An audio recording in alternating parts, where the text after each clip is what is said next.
सवाल यही है डॉक्टर अजय आलोक कह रहे हैं कि क्या कोई एक नाम तय हो पाएगा? क्या कोई एक सारे दल एक साथ कहेंगे कि नहीं यही हमारा प्रधानमंत्री का कैंडिडेट है, या कोई एक राय सीटों के बंटवारे को लेकर कॉमन मिनिमम प्रोग्राम का इस तरह का होगा कि अरविंद केजरीवाल सबसे बड़े दल को, जो इस गठबंधन का एक तरह से जिसको अम्ब्रेला कहते हैं नीतीश कुमार, उस अम्ब्रेला के बारे में ही दूसरे स्टेट में जाएंगे और कहेंगे कि चुनाव हम लड़ेंगे, हमें वोट दीजिए, कांग्रेस को हटाइए? मैं बड़े इत्मीनान से उनकी बातों को सुन रहा था। अजय आलोक जी हो या भाजपा के कोई भी नेता हो, जरा क्रोनोलॉजी समझिएगा। अभी कुछ समय पहले अगर आप इनके बयान को चलाएं और देखें तो आपको यही दिखेगा, कमोवेश सभी नेता यही कहते दिख रहे हैं कि इतने सारे दल जो विपक्ष में हैं देश के स्तर पर, वो लोग कभी एक मंच पर बैठ ही नहीं सकते हैं। मतलब सबसे बड़ा क्वेश्चन मार्क जो लगाया था वो यही लगाया था कि एक प्लेटफॉर्म पर बैठेंगे ही नहीं। नीतीश कुमार जी जब लगातार इंडिविजुअली विपक्ष के नेताओं से मिल रहे थे तब भी ये लोग इसी तरह की बातें बना रहे थे। नतीजा क्या हुआ? बदलाव की भूमि रही है बिहार। पटना में एक व्यापक बैठक होती है, विपक्ष के इतने बड़े नेता आते हैं, इनकी घबराहट होती है। उसके बाद ये कहते हैं कि पटना में तो बैठक हुई, नीतीश जी का दिल रखने के लिए, मन रखने के लिए सभी लोग चले आए, और चलिए इस बैठक का कोई सारांश नहीं निकलता। लेकिन होता क्या है, दूसरी बार बैठक होती है और बड़ी बैठक होती है, बेंगलुरु में बैठक होती है और गठबंधन का नाम अनाउंस होता है। अब इनकी बेचैनी और बढ़ जाती है, अब तीसरी बैठक होनी है, तीसरी बैठक में आगे की रणनीति, रूपरेखा सब कुछ तैयार होगा। तो ये जो लोग हमारे इंडिया गठबंधन पर क्वेश्चन मार्क लगा रहे हैं कि क्या एक नाम तय होगा, क्या कॉमन मिनिमम प्रोग्राम होगा, अरे हमारी चिंता छोड़ दीजिए। जैसे एक एक कर हम सारे स्टेप्स बढ़ते चले जा रहे हैं, वैसे ही आने वाले समय में आपको और भी ठीक है। तो उस स्टेप में क्या अभिषेक हमें यह भी देखने को मिलेगा? पिछली बार तो अभिषेक जहां आपके इससे 16 सीटें आई थी बिहार में, अब आपको लगता है कि उस गठबंधन के साथ आपको 16 सीटें मिलने की स्थिति बन रही है? जेडीयू की क्या स्थिति है?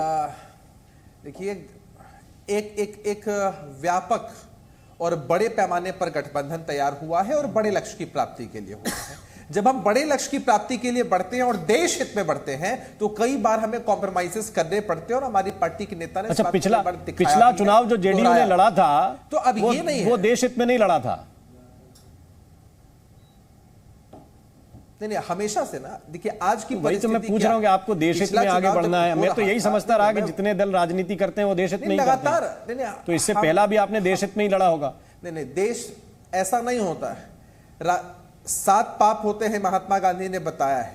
सिद्धांत के बिना राजनीति नहीं होती है, उसमें से एक बहुत महत्वपूर्ण विषय महात्मा गांधी ने बताया है। तो नीतीश कुमार जी कौन सा सिद्धांत फॉलो करते हैं? हम लोग बड़े लक्ष्य की प्राप्ति के लिए बढ़ रहे हैं जी। जो आपने सिद्धांतों की बात की, नीतीश कुमार जी किस सिद्धांत को फॉलो कर रहे हैं? हाँ, नीतीश कुमार जी के सिद्धांतों को और पढ़ना है तो पूरी किताब आपको पढ़नी पड़ेगी। नहीं, थोड़ा बहुत बता दीजिए, आप विद्वान प्रवक्ता हैं। आपको दिखेंगे 5 महापुरुष। मैं बता रहा हूं आपको ना, 5 व्यक्तियों के सिद्धांत पर नीतीश कुमार जी ने राजनीति की है।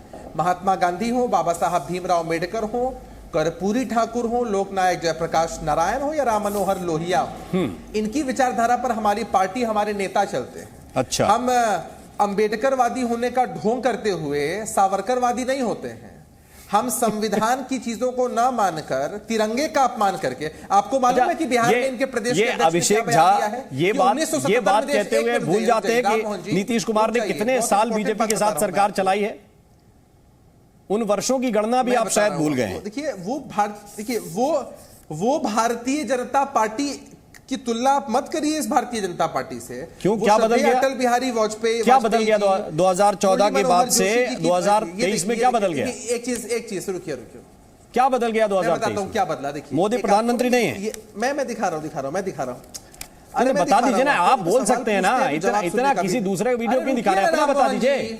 अरे आप क्यों बेचैन हो रहे हैं? अरे तो आप बोलिए ना, आपको बोलने से रोक रहा हूं क्या? सवाल पूछिए, तो सवाल जवाब सुनने का दर तो ये जवाब कोई दूसरा आदमी क्यों दे? अभिषेक झा से जब मैं सवाल पूछ रहा हूं, आप हैं भारतीय ना? अभिषेक झा से जब सवाल पूछ रहा हूं तो अभिषेक झा सक्षम नहीं है क्या? इनको पढ़िए। अरे इधर से नहीं पढ़ना जाता भैया, पढ़ के सुना दीजिए। यही तो बोल रहा हूं कि पढ़ना भी नहीं आता है। पढ़िए। अब आप बताइए मेरे मोबाइल में क्या लिखा है, पढ़िए। भारत क्या लिखा है भाई? सुनिए, कुछ भी बात कर रहे हैं, मैं कह रहा हूं वो पढ़ के बता दीजिए। भारत 1947 नहीं 1900। अरे इतना चिल्ला क्यों रहे हैं भाई? बोलने का अगर आपने, अरे भाई तो दिखा क्यों रहे हैं? पढ़ दीजिए ना भाई। प्रदेश के अध्यक्ष ने कहा है भारत 1947 नहीं 77 में हुआ था आजाद सम्राट, आज की अखबार की हेडलाइन है। यह है भारतीय जनता पार्टी का अंतर कि भारतीय जनता पार्टी के प्रदेश के अध्यक्ष बिहार के बता रहे हैं ठीक है कि भारत अजय आलोक रिस्पॉन्ड कीजिए। चाहिए तो मैं भेज दूं आपको। नहीं मैं रिस्पॉन्ड ले रहा हूं ना आपको। अजय आलोक जी जवाब दीजिए, पूछिए उनसे। देखिए मेरे तिरंगे का अपमान, मेरे छोटे भाई के समान है अभिषेक। इन्होंने कहा एक मिनट भाई। इन्होंने कहा कि नीतीश जी गांधी जी के सिद्धांत पे चलते हैं, सिद्धांत के बिना राजनीति नहीं होती। सच्चाई है कि नीतीश जी के पास कोई सिद्धांत ही नहीं बचा है। नीतीश जी का एक ही सिद्धांत है कि उनके पास कोई सिद्धांत नहीं है, पहली बात तो ये। और उसी सिद्धांत के कारण जेडीयू में आज खटपट की हालत हो चुकी है। पहली मीटिंग होती है, अरविंद केजरीवाल मुंह फैलाते हैं। बैंगलोर में मीटिंग होती है, नीतीश कुमार मुंह फैला के आ जाते हैं, बयान देते हैं कि मेरा काम तो कल ही खत्म हो गया था, हम तो रतिये में लौट आते। तो कोई मतलब नहीं था। लालू यादव यहां बोल देते हैं कि 3-4 संयोजक बनेगा, तब आज बयान देते हैं दिन में मेरी संयोजक बनने की कोई इच्छा नहीं है। मतलब एक ही लालू के झटके में तबीयत सुधर जाती है नीतीश कुमार की। ये तो हाल है। अरे क्या हाल बना दिया है प्रदेश का। प्रदेश को कुछ पता नहीं है, कहा प्रदेश में उत्तर कहां है दक्षिण कहां है। बैठ के संयोजक INDIA जाएंगे, उनको खुद पता नहीं, वहां बेइज्जती होगी कि इज्जत मिलेगी, क्या होगी। कांग्रेस ओवरलैप करी चुकी है, राहुल गांधी अब वो बीजेपी नहीं रही जिसके साथ वो गठबंधन में निकले, यही थे ना। मूल बात ये है, वो कह रहे हैं कि अब वो बीजेपी नहीं रही जिसके साथ वो गठबंधन में थे। हाँ बिल्कुल, इस गठबंधन से निकले थे यही सोच के ना, जब लालू जी ने समझाया था कि आपको PM उम्मीदवार के लिए हम लोग प्रोजेक्ट करेंगे, हम बात करेंगे, आप तेजस्वी को CM बनाइए। इनकी तो वो हालत हो गई, गफलत में सब पड़े, माया मिली न राम। नीतीश जी के लिए सही बोला सम्राट चौधरी जी ने, जो ये आज मुझे बयान दिखा रहे कि कुटिया बना देंगे, जाके कल्याण बिघा में रहें। देश कब आजाद हुआ है? इसमें भी कंफ्यूजन है क्या? हमारा देश कब आजाद? देश तो सही मायनों में आजाद हुआ था 1943 में। पूछ रहा हूं। देश तो सही मायनों में आजाद हुआ था 1943 में, और प्रथम प्रधानमंत्री थे सुभाष चंद्र बोस, 1977 जब उन्होंने इंडिया को डिक्लेयर किया था इंडिपेंडेंस।